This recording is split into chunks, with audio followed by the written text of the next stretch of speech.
Stop sharing. Ek minute.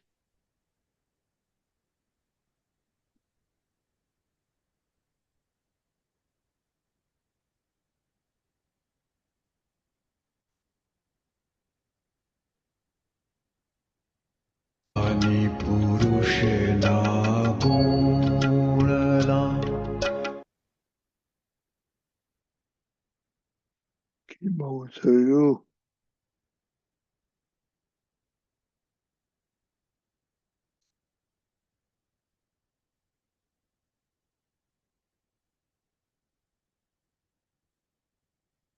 જ્ઞાની પુરુષના ગુણલા જોવાથી જ ખેંચાય ગુણ મનન નિધિ ધ્યાસને તે રૂપ આપણું થાય જ્ઞાની પુરુષના ગુણલા જોવાથી જ ખેંચાય શાયની ગેરહાજરી દેહ ન માલિકી ભાવ નિખાલસતા જોઈને વિસ્મૃત જગત સ્વભાવ ક્રોધના કારણ નૈમિતે આવે નહીં જ્યાં ક્રોધ સહજ ક્ષમાશીલ પ્રકૃતિ ભગવદ રૂપે બોધ માન નિમિત્ત જય અપમાને જાણે ઉદય કર્મ પરમ વિનય ચૂકે નહીં યોગેશ્વર મર્મ શુદ્ધ ઉપયોગે જાગૃતા અહમે નિર્જીવિયા આગર શુદ્ધાત્માનું જોઈ દૂર નાશે માયા લોભ નહીં પૂદગલ તણો અંદર નથી પરિગ્રહ પર સત્તે નિરાગ્રહી કેવળ મોક્ષાગ્રહ ગમે તેવા દોષને સહજ મળે માફી કરુણા વરસે નમી પરમાત્મા સાક્ષી સાચા દિલ પ્રાયશ્ચિતે મળ કચરા ધોવાય જ્ઞાનીના સિદ્ધિ બળે સાફ સુફી મહી થાય દીપ થવાના સંયોગે યાદ કરો દાદા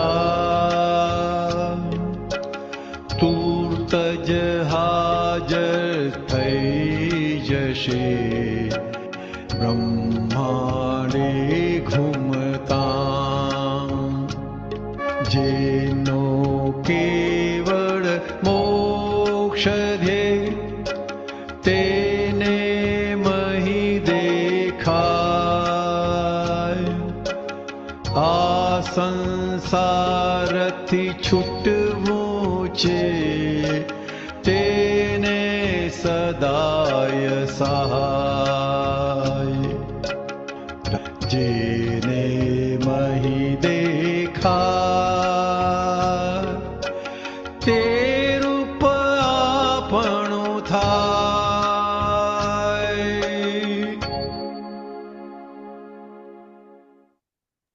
એ સચ્ચિદાનંદ જેને અંદર દેખાય તે રૂપ આપણું થાય. શ્રવણ સાંભળવું, સાંભળ કરે એટલે પછી મનન થાય, એટલે કે જે સાંભળ્યું એના પ્રત્યે મનન એટલે એની વિચારણા થાય, શું કહેવા માંગે છે, શું કહેવા માંગે છે કરીને. અને પછી એ જેમ સમજાય શું કહેવા માંગે છે તેમ એ જે શ્રવણ કરેલું ચિંતન થવા માંડે. ચિંતન થવા માંડે એટલે આપણા જીવનમાં ક્યાં ક્યાં એ બાબત આપણને અસર કરી ગઈ તે આપણને દેખાય, સમજાય, ઓળખાય. અને જ્યારે તારણ નીકળે એટલે કે પાકું થાય ત્યારે એ ચિંતન પછી ચિંતવન કહે છે એ નિધિધ્યાસન ઉપર આવે. નિધિધ્યાસન એટલે એ સમજણ, એ વાક્યો, એ સૂત્રો આપણને એમને એમ દેખાયા કરે. એવી રીતે દાદાનો ચહેરો દેખાયા કરે. એ દાદાનો ચહેરો નથી, પણ 356 ડિગ્રીની પ્યોરિટી છે. 356 ડિગ્રીની પ્યોરિટી વાળો એ ચહેરો છે. એટલે એમનું નિધિધ્યાસન થવા માંડ્યું તો જાણવું કે આપણી ગાડી પાટા પર છે અને ધ્યેયની નજીક છે. અને નિધિધ્યાસનનું પરિણામ શું કે જેનું નિધિધ્યાસન કરે તેવો આત્મા થાય. જેમનું નિધિધ્યાસન કરીએ એમના જેવા આપણે થઈ જ જઈએ. એટલે આપણને એકદમ ટૂંકો રસ્તો બતાડ્યો છે. શ્રીમાન રાજચંદ્રજી પણ કહી ગયા, એક સત્પુરુષને શોધી એમના ચરણ કમળમાં સર્વભાવ સમર્પણ કરીને વર્ત્યો જા, અને જો મોક્ષ નહીં મળે તો મારી પાસે ચોક્કસ મળશે. એટલે એમના ખાતરીપૂર્વકના વચનો છે કે એવા વિરલ તમને જ્ઞાની મળ્યા. આજે એ જ્ઞાની પુરુષની દેહ કરીને હસ્તી નથી, પણ એમનો એ ઓરિજિનલ ફોટો 356 ડિગ્રીની પ્યોરિટી વાળાનો ફોટો આપણી પાસે છે. ફોટો કામ નથી કરતો, બે આની ફળ આપે છે, પણ એમના ઉપર ભાવ આવતા આવતા જે દાદાના આશ્રિત છે, મહાત્મા છે, આપતપુત્રો છે, એમાં તમને કંઈક એવું કંઈ દેખાવા માંડશે. અને ત્યારે કારણ કે સિદ્ધાંતિક રીતે જીવતા માણસનું જ નિધિધ્યાસન હોય, પણ જ્યારે જીવતા એવા સમર્થ, એવા સાત્વિક, એવા પરમ પવિત્ર ના મળે ત્યારે આગળ થઈ ગયેલા, અને તેમાં પણ જેમનો આજે હુબહુ ફોટો આપણી પાસે છે 356. હવે આપણે બોલવા કરતા આપણે એમ જ કહીએ 358 વાળા, કારણ કે દાદાએ કીધું અમે 2.5 ડિગ્રી પૂરી કરી દીધી છે. એટલે આપણે આમ તો 58.5 થાય, પણ આપણે સમજવા માટે 358 ડિગ્રી વાળા એ પરમ પવિત્ર ટ્રાન્સપરન્ટ પુરુષના નિધિધ્યાસન કરીએ તો પછી આખું જગત વિસ્મૃત થઈ જાય. કારણ કે જેમનું નિધિધ્યાસન કરે એમની સિદ્ધિ, એમનું જ્ઞાન, એમનો અનુભવ આપણને પ્રાપ્ત થઈ જાય છે. નહીં તો જગત ભૂલાય એવું નથી. જગત ભૂલાય એવું નથી એટલે શું? આ જગતમાં રહેતા જે બધા ભોગવટામાંથી પસાર થવું પડે છે, સાતામાંથી પસાર થવું પડે છે, દગા ફટકામાંથી પસાર થવું પડે છે, જે કર્મનો જ ઉદય કર્મ જ કરાવે છે. પણ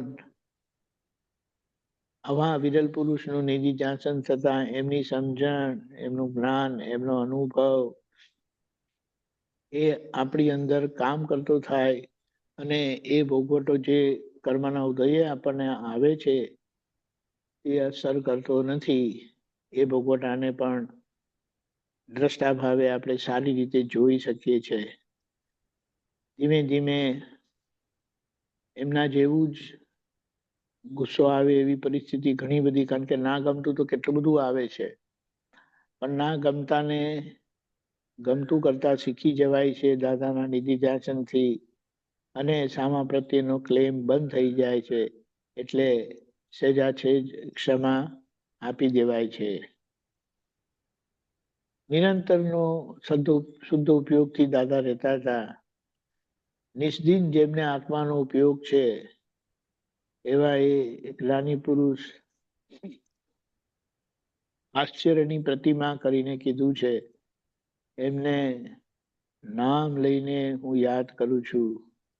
એટલે એમના નામ સાથે એમનું જે યશ નામ કર્મ પણ છે તે આપણને લાભદાયી થાય છે.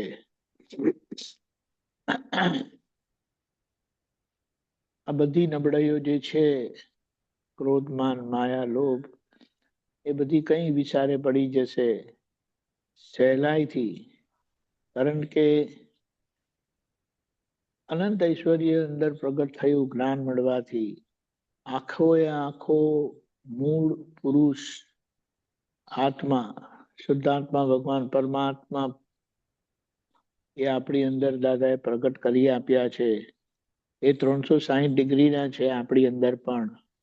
હવે જેમ જેમ આપણને સમજાતા જાય, આપણો વ્યવહાર ચોખ્ખો થતો જાય, તેમ તેમ આપણી પણ ડિગ્રી 340 થી 320 થી ચડવા માંડે છે.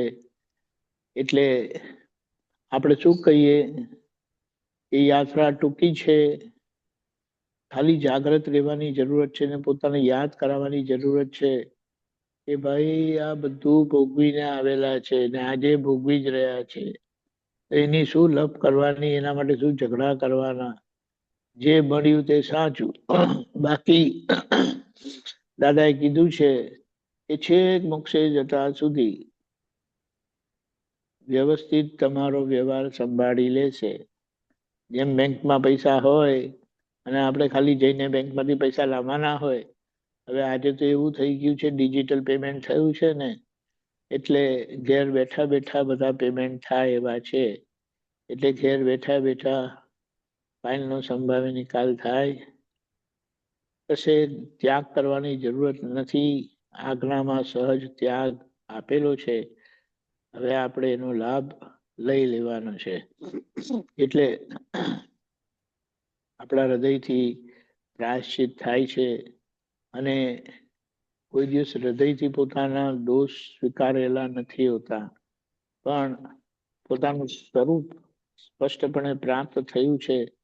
તેથી ભૂલ બધી સ્પષ્ટપણે સમજાતા, કોની ભૂલ છે એ સમજાતા પોતે અંતરાત્મા દશાએ સ્વસ્થ રહીને બહારના